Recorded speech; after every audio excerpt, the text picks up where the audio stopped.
Ya, beginilah. Hidup ini ya beginilah mungkin. Apa ya? Apa?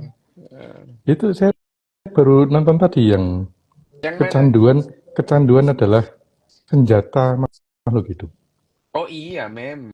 Jadi Hmm. yang namanya itu itu hal ini udah diketahui sejak lama, sejak Hmm. tahun 60-an itu ya, bahwa yang namanya kecanduan itu adalah bagaimana otak itu akan cranky gitu ya. Hmm. Cranky itu mencari-cari supaya pengalaman itu berulang gitu. Hmm. Eh, Seperti ya ini tadi yang namanya makan itu kecanduan itu di otak kita itu bukan kecanduan makanannya, tapi pada saat binatang itu melihat makanan gitu ya, melihat Hmm. makanan Hmm. itu setelah setelah beberapa itu menimbulkan sensasi gembira, bahagia ya, bahagia individual, gembira gitu. Nah, pada saat binatang itu mulai memakan makanannya gitu ya, itu kegembiraannya itu lenyap gitu. Hmm. Jadi sensasi gembira di otak itu memberikan efek nyandu gitu ya. Hmm. Sehingga binatang itu akan mencari terus itu. Jadi mencari terus makanan itu. Pada saat dia makan, kegembiraannya itu hilang gitu. Nah, kebahagiaannya itu hilang. Itu dikarenakan dopamin, efek dopamin yang ada di dalam nukleus accumbens gitu ya. Nah, Oh. Hmm. itu yang menyebabkan kenapa orang itu tidak bosan makan gitu ya. Hmm. Tidak bosan mencari makan gitu ya. Tidak bosan mencari makan karena ya kecanduan makanan Ketagihan itu tadi ya. Hmm. kecanduan ya Canduan. kecanduan otaknya itu nyandu. Jadi kecanduan sakau itu gitu ya. Jadi kalau dia tidak dapat makanan dia sakau gitu. Hmm. Itu adalah proses ada di dalam otak yang diakibatkan banjirnya dopamin di Nukleus. nukleus accumbens Hmm. ya, di nukleus accumbens itu yang menyebabkan binatang itu kecanduan apa namanya mencari makan. Nah, Hmm. pada Old and Milner ini pada apa namanya risetnya Old and Milner tahun 60-an Hmm. ini, Hmm. 63 ini, itu sebetulnya Old and Milner itu mencari yang namanya memori itu letaknya di mana gitu. Hmm. Letaknya memori itu di mana? Itu yang apa yang dicari Old and Milner tahun tahun 60 itu. Itu yang Tahun pakai 60-an tikus itu. itu ya. Pakai tikus. Oh. Jadi tikus itu perutnya dimasukkan ke nukleus accumbens di situ Hmm. terus kemudian dibanjiri oleh apa dirangsang sehingga di bagian nukleus accumbens itu menghasilkan yang namanya dopamin Tuh. gitu ya. Nah, banjirnya dopamin dan kemudian pada saat apa namanya kegembiraannya mereda itu ternyata dopamin itu turun drastis di daerah Hmm. nukleus accumbens itu ya. Kecanduan ini sama dengan kecanduan orang bercinta, itu sama persis itu, Oke. ya. Nyandu gitu Dopamin yang ya. di Bercinta, nukleus accumbens dopamin. tadi ya, sama ya. Dopamin yang kemudian tinggi, kemudian drop, itu Hmm. menimbulkan sakau. Sama dengan eh, ibu-ibu yang sakau pada saat Menyusui. Oh, lepas masa susu. Jadi misalkan gini ya, lepas masuk. masa masa masa dia masih masa menyusui. Hmm. Terus kemudian dia itu Anaknya harus dirapih. masuk kantor. Oh iya. Harus masuk kantor. Hmm. Nah, biasanya ya pada umumnya itu gitu. Hmm. Ibu-ibu yang masuk kantor habis cuti melahirkan itu di kantor bengong gitu. Karena sakau tadi. Sako oksitosin gitu pada saat ibu itu bayinya menyusu gitu ya. Hmm. Rangsangan pada daerah areola dan puting ibu itu melepaskan oksitosin gitu ya, Hmm. oksitosin. Nah, oksitosin itu adalah ikatan yang kuat yang diperlukan untuk seekor mamalia gitu ya, Mama ya mamalia itu betina. untuk Hmm. dia terikat dengan anaknya gitu. Hmm. Dan oksitosin itu juga nyampe pada air susu dan diminum anaknya gitu. Sehingga Hmm. anaknya juga terikat kuat dengan induknya, dengan ibunya. Hmm. Nah, ini diperlukan secara evolusioner supaya ibu itu tidak enggan menyusui bayinya. Ya, tidak enggan menyusui bayinya. Hmm. Meskipun secara biologi bayi ini parasit itu bagi ibunya itu. Ya, ya, tapi dengan adanya reaksi berantai pada otak anak dan otak ibu tadi, otak bayi itu. Ya, si ibu itu merasakan kenyamanan, ketagihan ya. Karena Hmm. oksitosin yang mendadak itu terus drop itu, dia ketagihan. Setiap Ketagihan, kali, ya ketagihan ketagihan. menyusui. Ketagihan, oh iya, Hmm. ketagihan menyusui itu. Ketagihan menyusui dan ini berulang terus sehingga ya kehidupan berlangsung gitu ya. Hmm. Kehidupan berlangsung ya dengan cara otak didrive oleh kecanduan Hmm. makanan, kecanduan bercinta gitu ya. Kecanduan bercinta padahal sebetulnya kalau kita lihat nanti dibahas kan yang kita Ya, ya, bahas sama di si Cito itu. Cito itu bahwa Hmm. yang namanya mempunyai keturunan itu taruhannya berat itu. Mempunyai keturunan itu taruhannya berat itu. Bahkan taruhannya itu kehilangan nyawa. Hmm. Tapi dengan adanya kecanduan itu berlangsung terus itu. Berlangsung. Hmm. Nah, kalau Nah, kita kan bahasnya ini Pak Dok, sorry. apa? Kita bahasnya kan akibat kecanduan gula itu. Nah, Iya, jadi kecanduan diabetes. gula itu menyandu Hmm. itu. Gula itu Hmm. menyandu. Orang kalau sudah kena manisnya gula gitu, dia nggak mau manis yang lain gitu. Hmm. Ya, misalnya gula, ya gula ada macam-macam. Ada gula tebu, ada gula bit, ada gula frukto, apa gula apa namanya?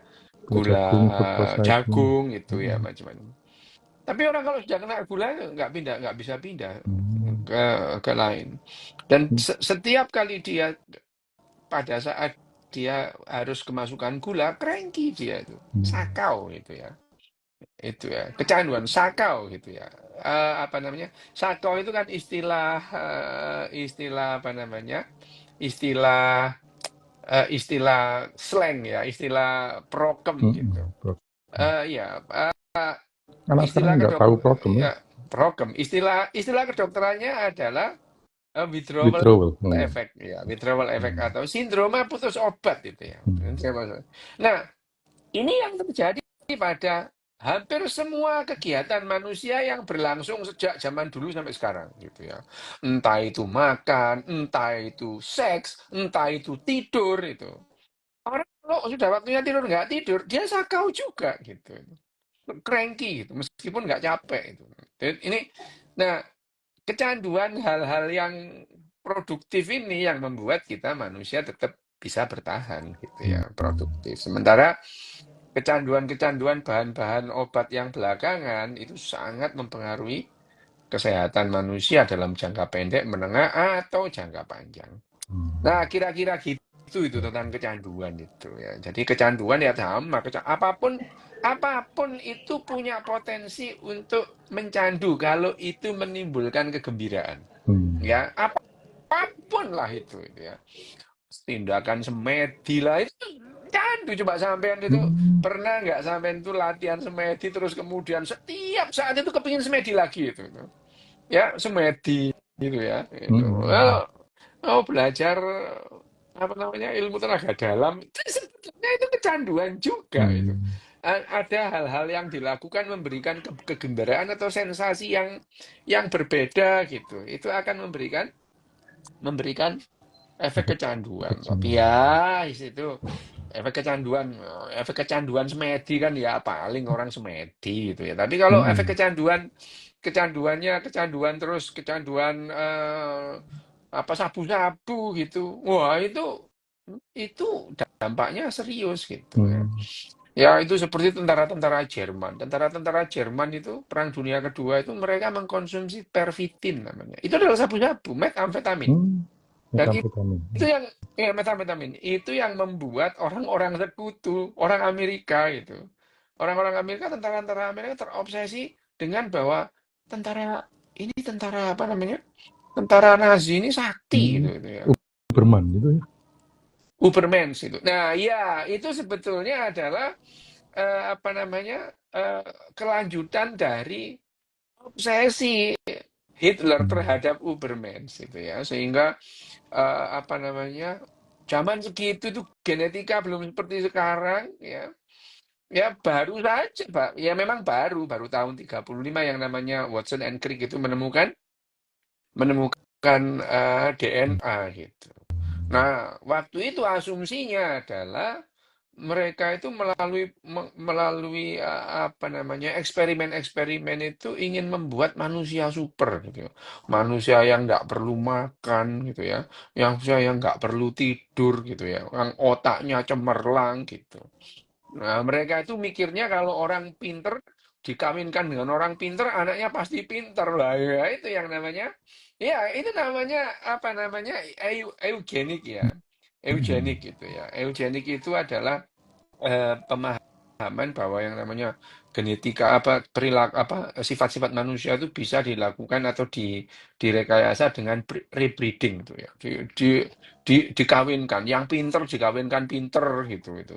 Padahal ya ya jauh dari itu karena yang ada dalam tubuh kita adalah kolam gen gitu. Hmm. Kolam gen itu. Gennya itu dalam kolam gitu yang terekspresi secara acak gitu. Meskipun ya apa namanya probabilitasnya itu bisa dihitung gitu. Ya termasuk yang kita bahas nanti ini ya mengenai Hmm. apa namanya Gene editing. gene editing Hmm. gitu. Gene Itu. editing itu ya sejak lama itu Hmm. orang itu mempunyai apa namanya mempunyai obsesi itu ya Hmm. sejak awal bahwa ditemukan gen pertama itu ditemukan double helix itu DNA oleh Watson and Crick itu yang pertama terus kemudian pada akhirnya manusia itu sehingga pada tahun 70-an sudah mulai paham bahwa segala sesuatu yang terjadi pada manusia itu dikendalikan oleh gen di Gen awalnya editing. gitu. Di Di awalnya. awalnya gitu ya. Di awalnya. Sehingga pada akhir 80, 90-an itu terjadi ya namanya ledakan ledakan pengetahuan kita tentang apa yang ada di dalam tubuh kita yang disebut gen itu. Hmm. Sehingga pada di penutup akhir abad ke-20 itu kita sudah mulai paham mengenai gen itu. Bahkan ada buku populer namanya Genom itu ya, Matt Hmm. Ridley itu Iya. ya, itu Genom itu membahas genom itu secara populer gitu ya. Ya namanya sains itu kalau dibahasakan secara populer selalu Hmm.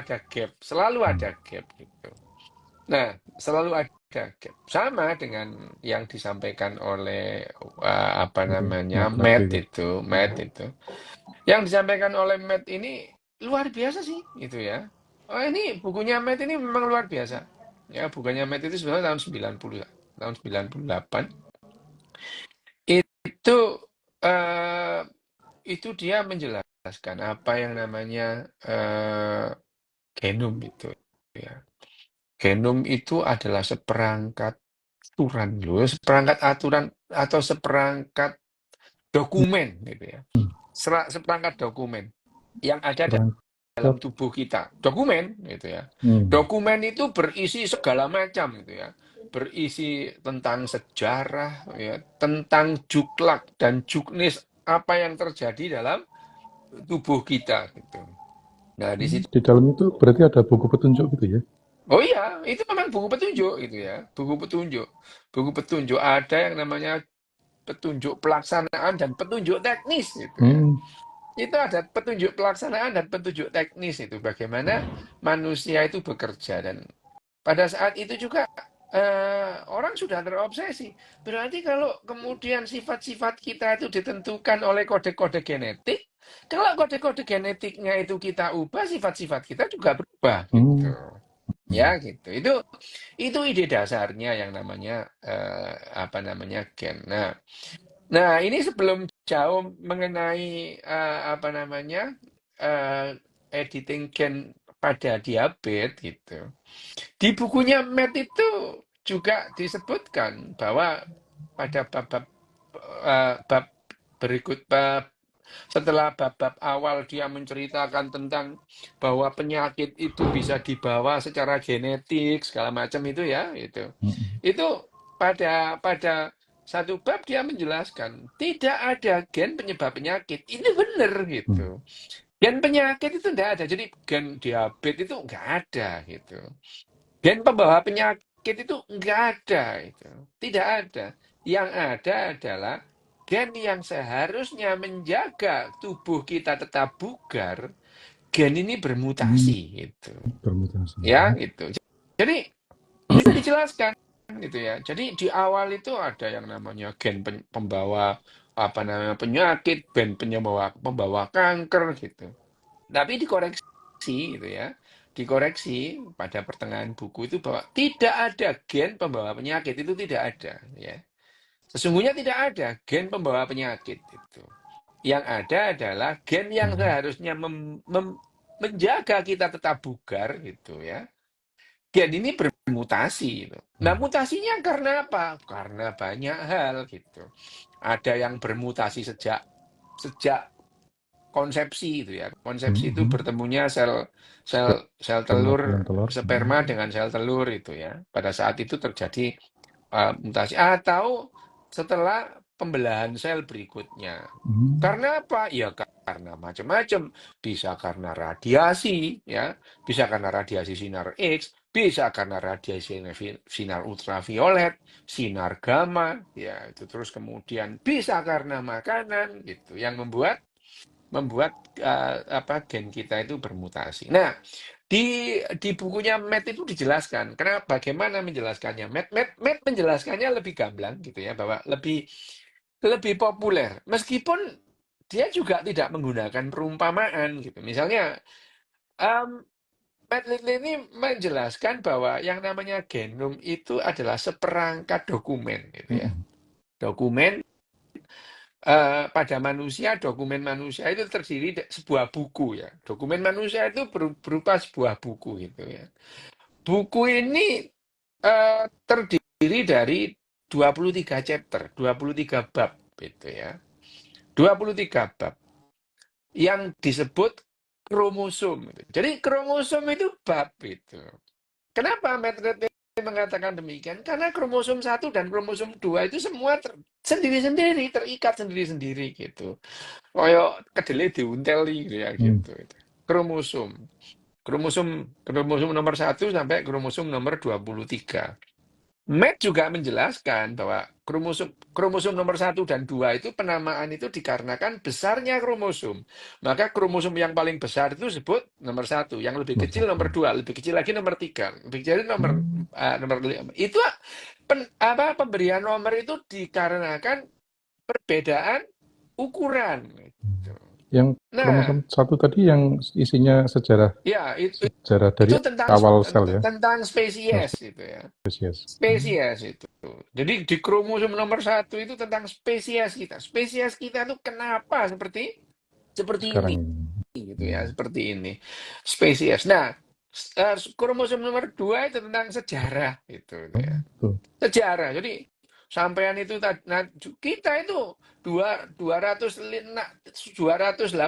juta generasi yang lalu berupa seperti ikan ya, bukan ikan ya gitu. Seperti ikan, bukan ikan. Karena itu nenek moyang kita bersama antara kita dan ikan. Seperti ikan. Jadi misalnya nenek moyang kita bersama antara manusia yang sekarang dengan kera-kera yang ada sekarang. Nenek moyang bareng antara manusia dengan simpanse, bonobo, gorila itu. Nenek moyang kita bersama. Dengan itu, ledek ketek itu ya, tanda bedes itu. Makak itu. Iya itu nenek moyang kita bersama itu itu bukan monyet itu. Tapi mereka itu lebih menyerupai monyet ketimbang menyerupai kita. Kok bisa demikian? Lula bisa gitu ya. Bisa. Nenek moyang tikus dan nenek moyang kita dan nenek moyang paus itu ya, paus di laut itu sama itu. 65 juta tahun nenek moyang kita bersama itu 60 bentuknya seperti tikus, tapi bukan tikus itu. Ya, lebih mirip tikus ketimbang lebih daripada kita atau paus itu. Paus itu bentuknya hampir mirip ikan itu. Tapi itu mamalia gitu ya. 65 juta tahun yang lalu, paus itu ya berasal dari binatang yang Yang mirip seperti tikus itu tikus ya, itu ya, yang merupakan makanan dinosaurus. dinosaurus itu. Pada saat dinosaurus punah, nah ini nenek moyang kita yang menyerupai tikus itu berkembang sampai akhirnya ya jadi wedhus, jadi menungso ya, jadi paus lah gitu ya. Tapi itu adalah mamalia, nenek moyang mamalia. Di laut itu tidak semuanya ikan gitu ya. Mm-mm. Mamalia banyak yang beberapa ada yang di laut seperti flipper apa itu Lumba-lumba. namanya, lumba-lumba itu ya. Lumba-lumba itu mamalia, duyung gitu. Itu adalah mamalia itu. Nah ini yang disebut. Nah, kembali ke bukunya Matt tadi itu, setelah dia membagi-bagi atau menjelaskan bahwa yang namanya eh, kromosom ini ya, namanya kromosom ini bab ini ya. Jadi buku itu buku manusia yang disebut genom itu adalah buku manusia disebut genom itu. Terdiri dari 23. 23 bab yang disebut kromosom gitu. Disebut kromosom. Kromosom ini Mas, di dalam kromosom ini terdiri dalam 23 bab ini, dalam setiap bab itu terdiri dari ribuan cerita yang disebut Hmm. gen. Gitu. Nah, gen itu ya cerita, memang narasi gitu ya. Jadi buku ini memang bisa dibaca, cuman bacanya harus kadang-kadang harus dari kanan ke kiri, dari kiri ke kanan gitu ya. Ya, orang yang terbiasa membaca membaca apa namanya gen, dia akan mahir. Ini seharusnya dibaca dari kiri atau dari kanan Hmm. atau dari kiri gitu ya. Nah, yang namanya gen ini memang cerita narasi gitu ya. Nah, gen ini narasi ini yang namanya setiap cerita. Cerita itu disusun oleh alinea-alinea. Sama kalau kita ngarang cerita itu ya ada alinea-alinea itu ya. Alinea-alinea ini yang disebut ekson atau intron gitu ya. Ekson itu adalah sesuatu cerita yang bermakna dalam rangkaian narasi Hmm. itu. Intronnya itu iklan gitu. Hmm. Ya iklan itu penting gitu. Iklan itu penting. Ini tidak secara eksplisit menggambarkan ekspresi gen gitu. Tapi iklan ini penting gitu ya. Jadi apa yang namanya alinea dalam gen itu ada yang namanya ekson dan intron gitu. Nah, setiap alinea ekson atau intron itu disusun oleh kata gitu. Yang namanya kodon gitu ya. Namanya kodon gitu. Namanya kodon. Nah, kodon ini dibentuk oleh 3 huruf itu. Dibentuk oleh huruf itu. Masing-masing kodon ada 3 huruf itu ya. Yang asalnya dari 4 huruf bahasa. Jadi 4 huruf dasar kehidupan ini cuma 4 A, T, G, C Oke. gitu ya. Itu. Hmm. Ya itu ya. Tapi dalam kodenya Itu cuma 3 ya. kodon setiap kodon misalnya A, A, G, A, Hmm. A, C, A, T, C gitu ya. Nah, itu adalah bagaimana yang namanya buku itu disusun dari mulai huruf menjadi kata, kata menjadi alinea, alinea menjadi rangkaian cerita, dan rangkaian cerita itu terikat dalam satu bab, dan bab itu dikumpulkan 23 menjadi genom kita itu Hmm. ya, itu genom itu. Dan orang yang pertama kali dipetakan genomnya sukses itu orang Amerika. Itu dia benar dia apa namanya diumumkan oleh Presiden Bill Clinton zamannya tanggal 26 Juni 2000 itu di Gedung Putih itu. Di Gedung Putih untuk pertama kalinya kita lengkap memetakan genom manusia itu ya. Genom manusia itu memang waktu itu masih balapan lah ya, race itu ya. Berlomba-lomba negara itu melakukan ini. Tapi pada akhirnya semua badan riset itu melakukan Hmm. kerjasama. Lebih baik kita kerjasama Hmm. daripada kita saingan gitu ya.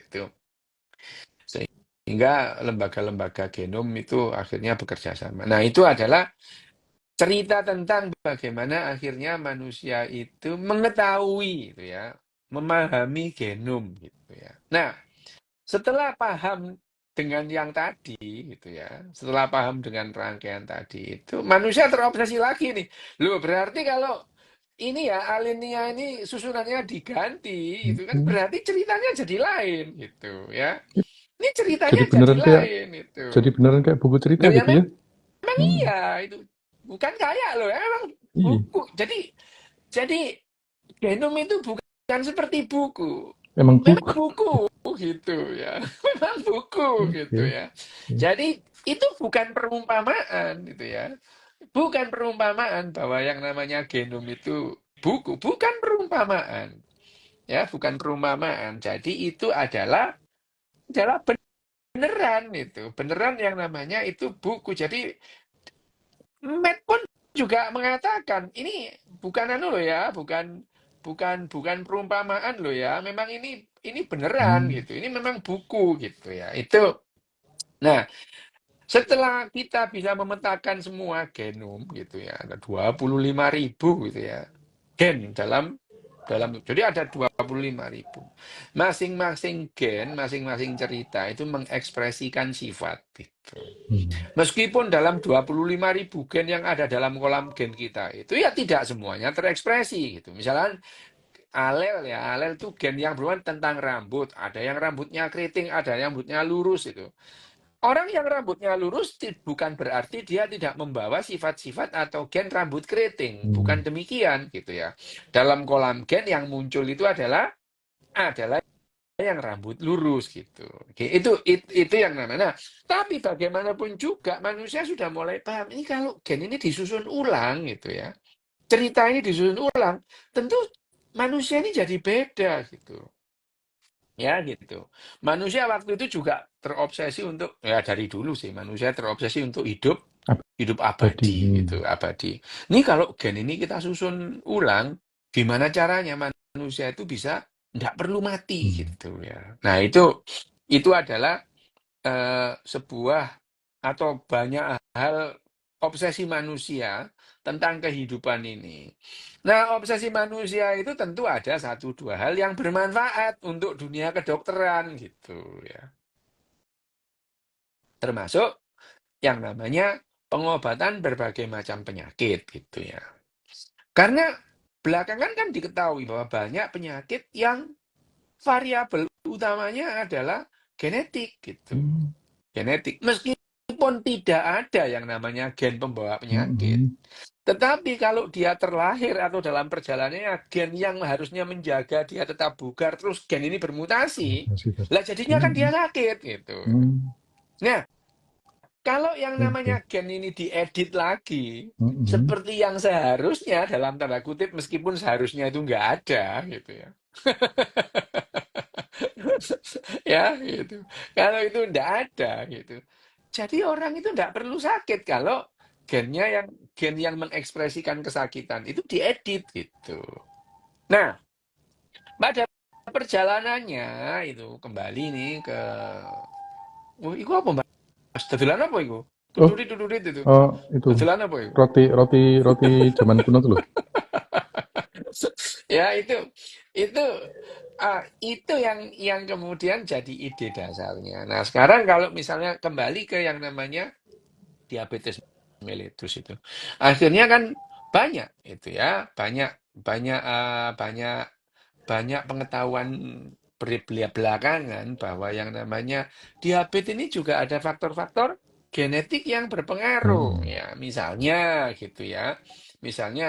Misalnya itu kalau kita itu sekarang loh ya. Sekarang itu sudah paham bahwa yang namanya misalnya kalau diabetes tipe 1 itu eh, tidak jelas gitu ya. Kalau diabetes tipe 1 itu tidak jelas lah apa yang namanya patofisiologinya itu bagaimana gitu. Tidak jelas hmm, penyebabnya. Tetapi itu ya, tetapi yang diketahui adalah diabetes tipe 1 itu sangat itu ya, sangat sangat apa? Sangat berhubungan dengan berbagai macam gen yang bermutasi. Terutama adalah gen yang seputar dengan HLA gitu ya.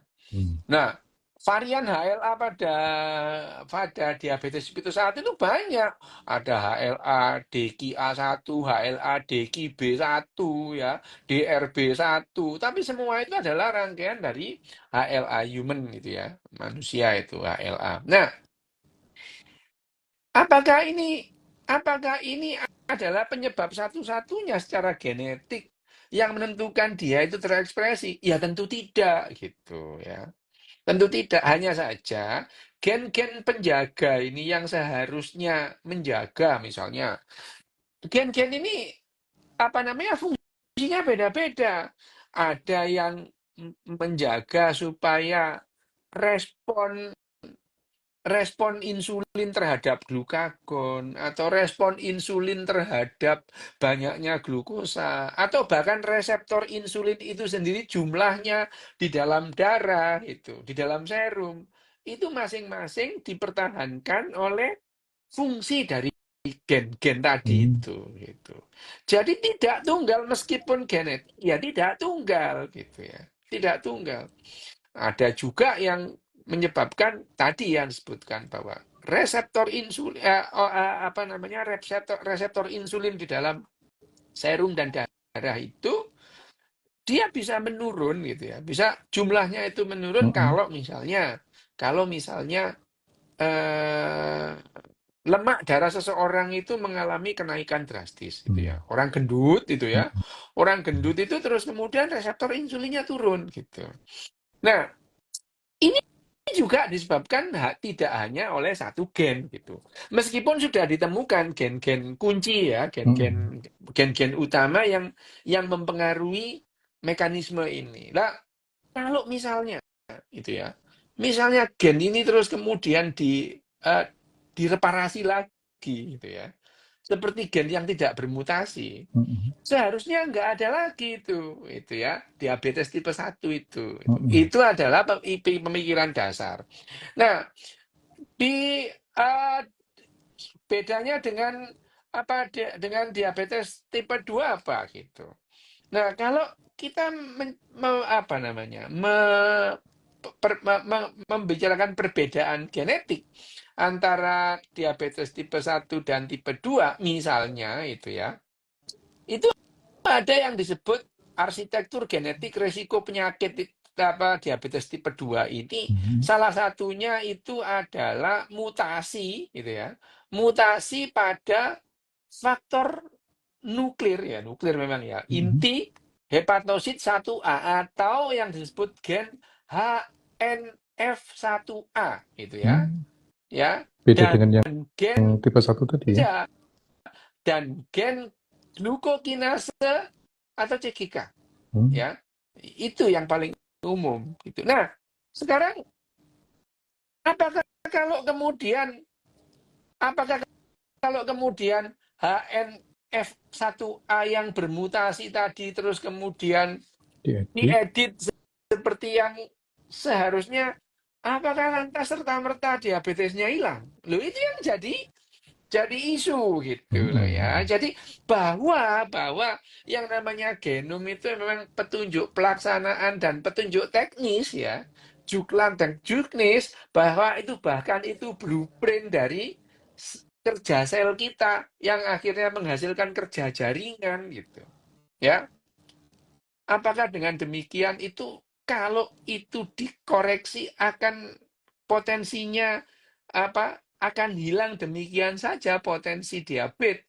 Itu yang menjadi pertanyaan yang terus dikejar gitu. Karena Hmm. ngedit satu gen, Mm-mm. konsekuensinya adalah ngedit gen-gen yang lain yang berkomunikasi dengan gen ini gitu. Oh.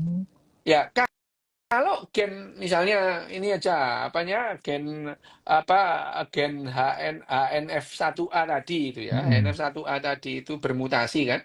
Terus Mm-mm. kemudian dia itu diedit itu Mm-mm. ya. Jangan lupa cerita ini adalah bersambung dengan Iya. cerita-cerita berikutnya ya. Dia terhubung dengan cerita-cerita yang lain gitu. Ya. Nah, kalau gen ini kemudian diedit ini komunikasi gen ini dengan gen yang lain bisa fail gitu. Ya. Ceritanya jadi nggak nyambung gitu Bisa ya. gagal gitu. Jadi ceritanya jadi nggak nyambung gitu ya. Gitu. Hmm. Mari cerita sapi, terus cerita Mm-mm. Terus ular sono. gitu ya. Terus mau gurung mari cerita sapi, cerita Janoko. Nah, Oh. itu ya. Janoko menek kates gitu ya. Ini yang jadi persoalan gitu. Meskipun saat ini ya akhirnya saintis itu sudah menemukan jalan keluarnya itu Hmm. bagaimana mengedit ini gitu ya dengan bantuan AI tentu saja gitu ya. Hanya saja hal ini masih dalam taraf riset tuh ya gitu Oke, oke, oke. ya. Ini semua dalam tahap riset gitu. Tak, apakah ada misalnya editing genom yang sudah di-approve untuk mengobati penyakit tertentu? Ada itu. Mm-mm. Di Amerika gitu ya, di Amerika itu. Di Amerika itu apa namanya? Penyakit talasemia Mm-mm. tertentu gitu ya. Mm-mm. Talasemia tertentu itu sudah di-approve, boleh dilakukan dengan Editing editing gen. gen. Karena Oke. ya, nah ini sebetulnya sudah masuk tahap eh, apa? Sudah masuk taraf yang namanya eh, uji klinis itu. Hmm. Uji klinis itu sudah boleh dilakukan pada banyak manusia gitu. Itu adalah apa tadi itu namanya? Apa namanya? Yang disebut sebagai uji klinis itu. Apakah yang setelah di laboratorium dicatat terus kemudian dilakukan di berbagai macam binatang coba gitu, menghasilkan manfaat kalau dilakukan pada manusia Hmm. gitu. Karena ya sudah dilakukan pada cacing, sudah dilakukan pada lo cacing itu Ada diabetes thalassemia di mellitus ada oh. cacing gitu. Jadi apa namanya gen yang berhubungan dengan fungsi pankreas dan Mm-mm. diabetes ini, di insulin itu dilakukan pada cacing pada eh, tahun 2009 di Leipzig gitu ya. Di Leipzig Hmm. dan menghasilkan cacing yang umurnya 9 kali tak lebih panjang dari cacing pada umumnya gitu. Ya, ini akhirnya mereka berarti gen-gen yang berhubungan dengan diabetes mellitus ini itu berhubungan juga dengan panjang usia kita gitu ya. Tuh. Hmm. Cacing yang di Leipzig tahun 2009 itu timnya itu sudah berhasil memperpanjang usia cacing itu 9 kali usia Dan cacing pada umumnya itu ya. 9 kali. Padahal yang diteliti hanyalah gen-gen seputar diabetes seputar tipe 2 tadi ya. diabetes itu apa diabetes insulin dan apa Ini. dan penghasil insulin itu. Nah, ya ini adalah bahwa yang namanya apa namanya yang yang yang yang disebutkan bahwa ini kalau gen ini diedit itu berarti nanti kita bisa panjang umur. Yang Mm-mm. kedua bisa ini itu ya. Nah, sekali lagi semua ini sudah dilakukan sejak lama sebelum ada ditemukan CRISPR atau gunting gen itu Hmm. gitu ya.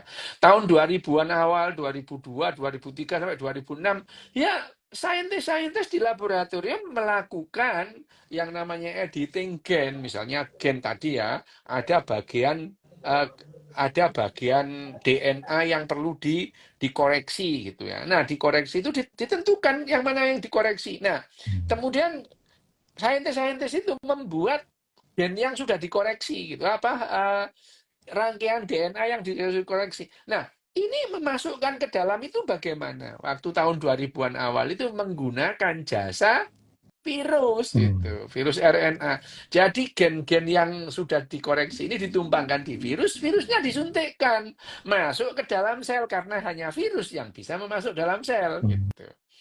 Nah, virus ini terus sampai karena yang namanya segala sesuatunya dalam tubuh kita itu berupa protein.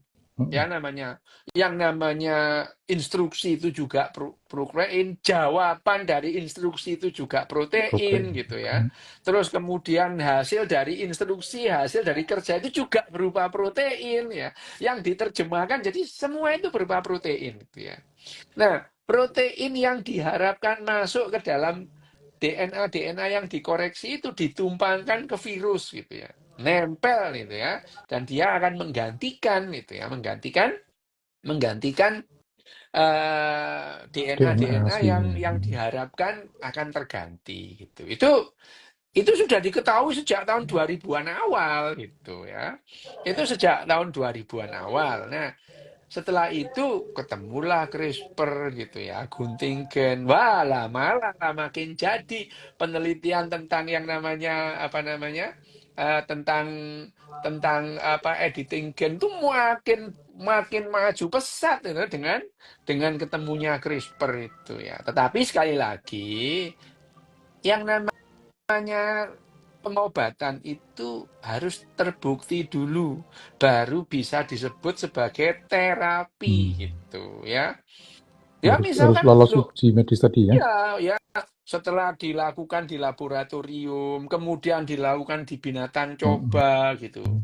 Meskipun targetnya adalah binatang manusia, tapi harus apa? Harus dicobakan ke berbagai binatang gitu ya. Keamanannya pada jaringan binatang bagaimana? Karena awalnya di laboratorium, terus kemudian di jaringan hidup gitu ya. Kemudian di Hmm. binatang gitu ya. Setelah binatang coba, nah dilakukan kepada manusia itu. Itu yang namanya uji klinis. Uji klinis itu ada fasenya. Fase 1, fase 2, fase 3, fase 4, fase 5 gitu. Pada umumnya fase 1 itu antara 2 sampai 3 tahun gitu ya. Gitu tuh. Fase 2 juga demikian, 3 tahun sampai 4 tahun gitu ya. Nah, sehingga kalau kita melihat ini sampai fase 5 itu berapa lama gitu. Nah, beda kalau kemudian terjadi emergensi seperti pandemi Hmm. kemarin gitu Hmm. ya. Pandemi kemarin itu kan apa yang namanya vaksin-vaksin fase 1 udah namanya emergensi gitu. Ya, tapi pada saat masa-masa damai gini kita tidak lagi perang dunia dengan virus atau Virus. Hmm. pandemi, ya kita balik lagi bahwa yang namanya uji klinis itu harus memperhatikan faktor-faktor yang sudah disepakati sejak lama gitu ya. Apa yang harus dilakukan sehingga ya bahwa yang namanya apakah sudah terbukti bahwa yang namanya editing pada gen-gen yang disebutkan tadi ya, yang disebutkan tadi pada gen-gen yang berurusan dengan diabetes itu bisa menurunkan atau bahkan menghilangkan resiko diabetes Hmm. pada binatang coba sudah dilakukan dan berhasil gitu ya. Nah Tinggal pada pada binatang manusia aja ya. Nah, pada binatang manusia ini bagaimana gitu. Hanya saja sekali lagi binatang coba ini ya tidak hanya satu, cacing misalnya. Hmm. Ya harus dilakukan pada binatang-binatang yang tingkatnya lebih tinggi, lebih kompleks misalnya. Kalau cacing kan nggak punya ginjal gitu ya. Nggak punya ginjal gitu. Nah terus Hmm. kemudian kalau misalnya kodok atau apa namanya ikan, ikan itu ada mesonefros, ada metanefros pada amfibi. Lah manusia ini yang ginjal ini bagaimana? Apakah itu ya? Apakah kalau editing gen semacam itu akan berpengaruh karena yang namanya diabetes pada manusia lebih kompleks Hmm. ketimbang diabetes pada yang namanya Hmm. cacing gitu. Sehingga riset-riset itu berkembang gitu ya demi keamanan itu bahwa secara teoritis yang namanya editing gen itu bermanfaat iya gitu jadi gen diedit itu ya nggak lantas jadi Wolverine atau jadi apa X-Men yang enggak gitu ya yang mutan itu ya enggak gitu makanya aku ya nek delok film film X-Men film-film itu X-Men. Marvel itu Hmm. meso-meso aku cuy opus itu tapi ya itu menikmati film-film Marvel itu saya ya dengan Hmm. misuh-misuh gitu ya itu ya Marvel yang tentang apa mutasi gen dan Marvel yang tentang mekanika kuantum wah itu betul-betul emosi aku gitu tapi ya aku paham bahwa yang namanya nonton film itu adalah meluapkan emosi jadi itu adalah hiburan. Nah, gitu ya, Mas. Ya, itu tadilah cerita singkat mengenai editing gen, termasuk editing gen terhadap yang namanya diabetes Diabetes. mellitus. Ini kurang seperempat jam, ya tanya Hmm. jawab gitu. Oke. Ini pertanyaannya dari WJDK. Mungkin Apa? mungkinkah sebuah sebentar. Mungkinkah sebuah susunan gen beberapa tahun silam tersusun kembali pada masa kini dan menghasilkan kesadaran yang sama? Nggak mudeng nih Apa, saya. apa, apa, apa, apa, apa? Mungkinkah sebuah susunan gen beberapa tahun silam tersusun kembali pada masa kini dan menghasilkan kesadaran yang sama? Kesadaran. Ya, Maksudnya itu apa? Gak ono urusan rek kesadaran sama gen iku gitu ya. Kalau kesadaran itu adalah merupakan hasil kerja otak kita gitu. Hmm. Meskipun hasil kerja otak kita itu disusun secara genetik. Karena otak kita itu tersusun mulai dari yang namanya binatang bersel awal gitu ya. Terus kemudian akhirnya akhirnya itu menjadi otak kita itu. Itu ya tumpang tindih gitu ya itu. Nah, itu yang namanya kesadaran itu ya sebetulnya ya dalam banyak orang yang mengatakan kesadaran itu adalah sampah evolusioner, sampah evolusi, nggak ada juga nggak apa-apa itu ya. Tapi pada manusia akhirnya berkesadaran. Hmm. Kesadaran manusia bukan karena genetik gitu ya, bukan karena gennya gitu. Bahwa terus kemudian gen itu, aku ngerti maksudnya itu. Mungkin yang dimaksudkan itu adalah kalau kemudian gennya itu tersusun, terus apakah kita itu punya kesadaran baru yang Hmm. beda? Nggak gitu cara kerjanya itu ya. Gen itu di level yang namanya sel gitu. Sel itu membentuk jaringan.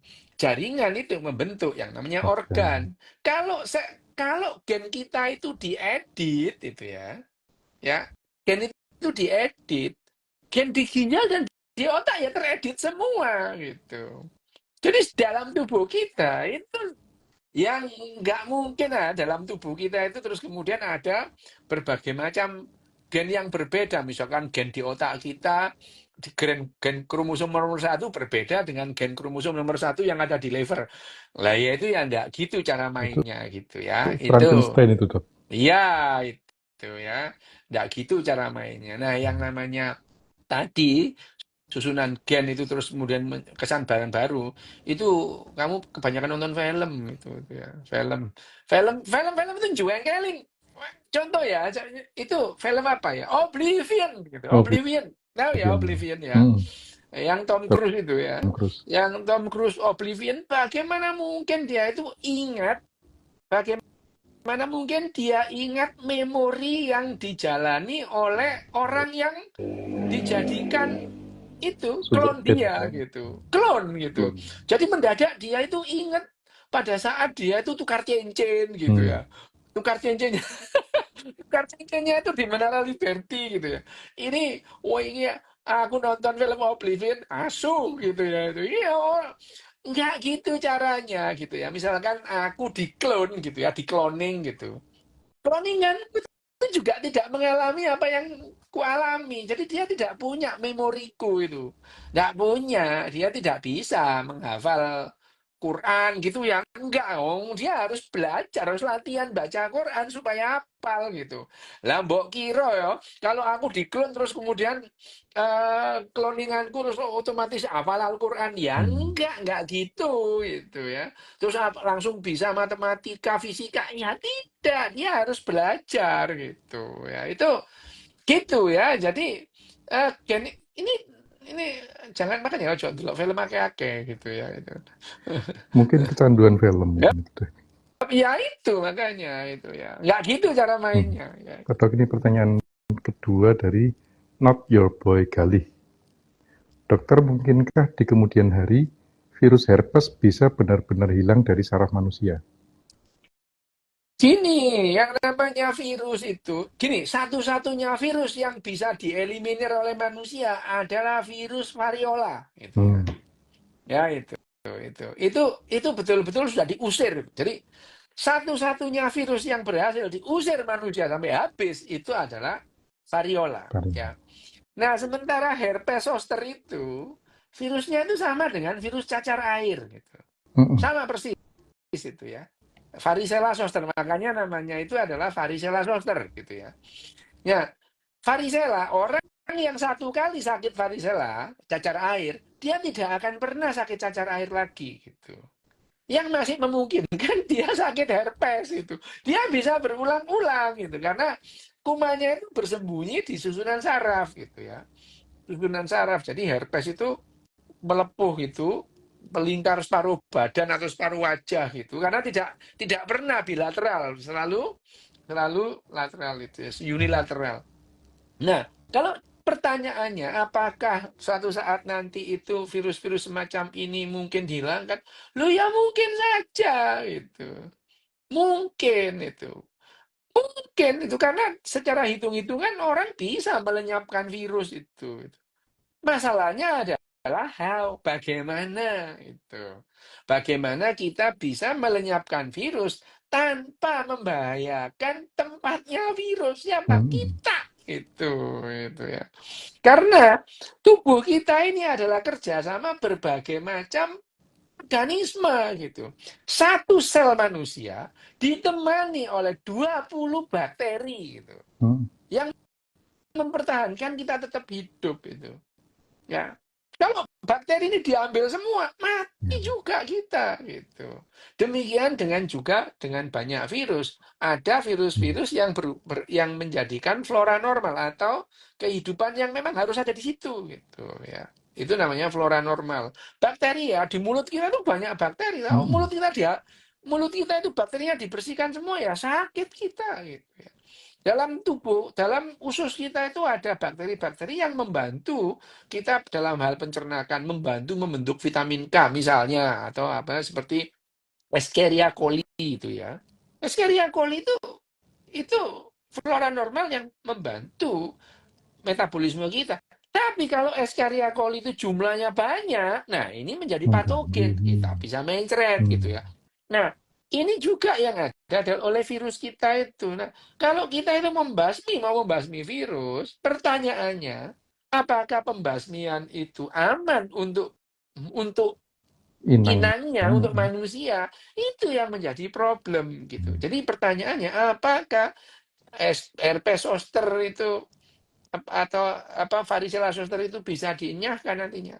Ya, hitung-hitungan di atas komputer bisa gitu ya. Di atas komputer bisa, tapi bagaimananya itu dipakai supaya inangnya ini tetap aman gitu ya. Oke, sebentar. Kayaknya satu lagi nih, Pak Dok. Ini Apa? ada titipan Japri ini. Apa? Namanya Juli Andari, tapi pertanyaannya balik rada jauh ke belakang ini. Apa? Eh, Dia berat badan 90, tinggi 156. Tes, Bener, 90, tinggi iya, 156.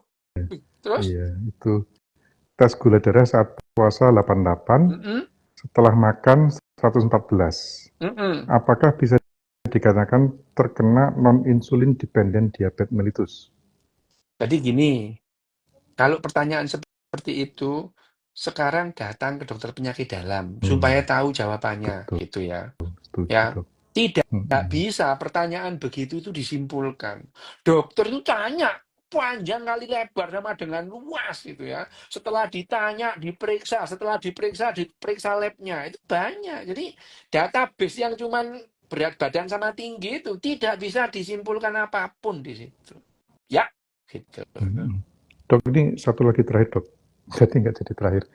Eh, Apakah pada saat dari si Rudy His, apakah pada saat COVID kemarin, vaksin-vaksin tersebut tidak sampai uji klinis tahap 5? Kemungkinan terburuknya apa? Ini bahwa yang namanya COVID-19 kemarin, pandemi itu adalah bukti bahwa yang namanya infeksi itu bukan tandingan Hmm, manusia lagi gitu oke. ya. Ya.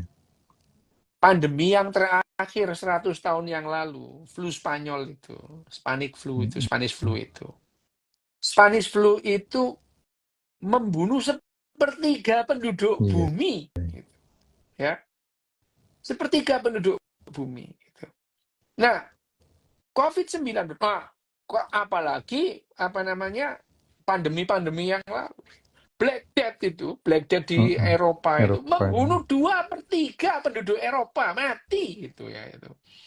Ya, itu Black Death terus kemudian. Nah, Amerika Selatan itu. Amerika Selatan itu yang namanya Inka, Maya, Aztec itu 99 populasi itu mati gara-gara cacar, Cacar. sipilis, pes itu ya itu. Nah itu sehingga yang namanya eh, sehingga yang namanya apa namanya infeksi itu memang musuh manusia nomor satu waktu itu di samping kelaparan gitu ya di samping Hmm, kelaparan. Nah pandemi kali ini yang berlangsung tahun yang berlangsung tahun 2019 akhir sampai Dua- akhir tahun iya.